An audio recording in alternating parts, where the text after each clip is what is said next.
पानी की ज़रूरत है, यहाँ बाथरूम की ज़रूरत है। यूनुस सेक्टर के पास देखो कितने लोग आते हैं हमारे पास यहाँ। गवर्नर साहब ने यहाँ बोल भी दिया था बाथरूम के लिए, अब कब हमें मिलेगा।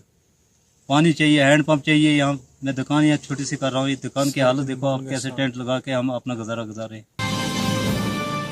सर मेरा नाम मोहम्मद तौफीक है, हम लोग यहाँ से पोसाना से हैं।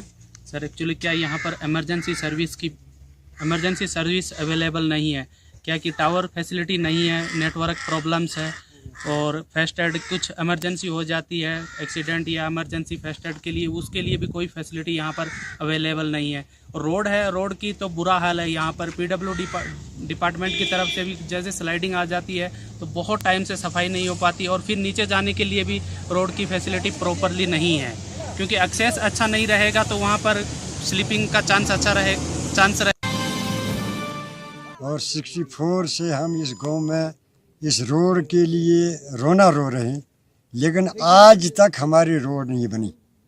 2005 में फारूक अब्दुल्ला चीफ मिनिस्टर थे, उन्होंने भी लिखा था, DC साहब को हमने रेजोल्यूशन दिया था, लेकिन कुछ नहीं चला।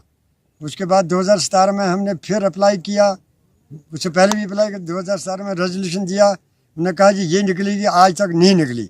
फिर महबूबा साहब आज दरबार लगा वहाँ पर पुंछ में, मैं साथ था वहाँ, फिर कहा कि रोड नहीं है, आज तक कुछ भी नहीं। उसके बाद MLA साहब ने कितनी दफ़ा उसके लिए कहा, रोड के लिए कुछ भी नहीं। यहाँ पहले 2 किलोमीटर रोड PWD की सैंक्शन हुई थी, वो कहाँ गई? 2 दफ़ा उसका सर्वे है, वो कहाँ गई? उसके बाद 22 किलोमीटर मुगल रोड की 22 किलोमीटर से 10 किलोमीटर PMGY की स्कीम यहाँ सर्वे हुआ, 2 दफ़ा सर्वे हुआ, वो कहाँ गया? आज तक रोड नहीं। अब दूसरी रोड जो है चंदीमार से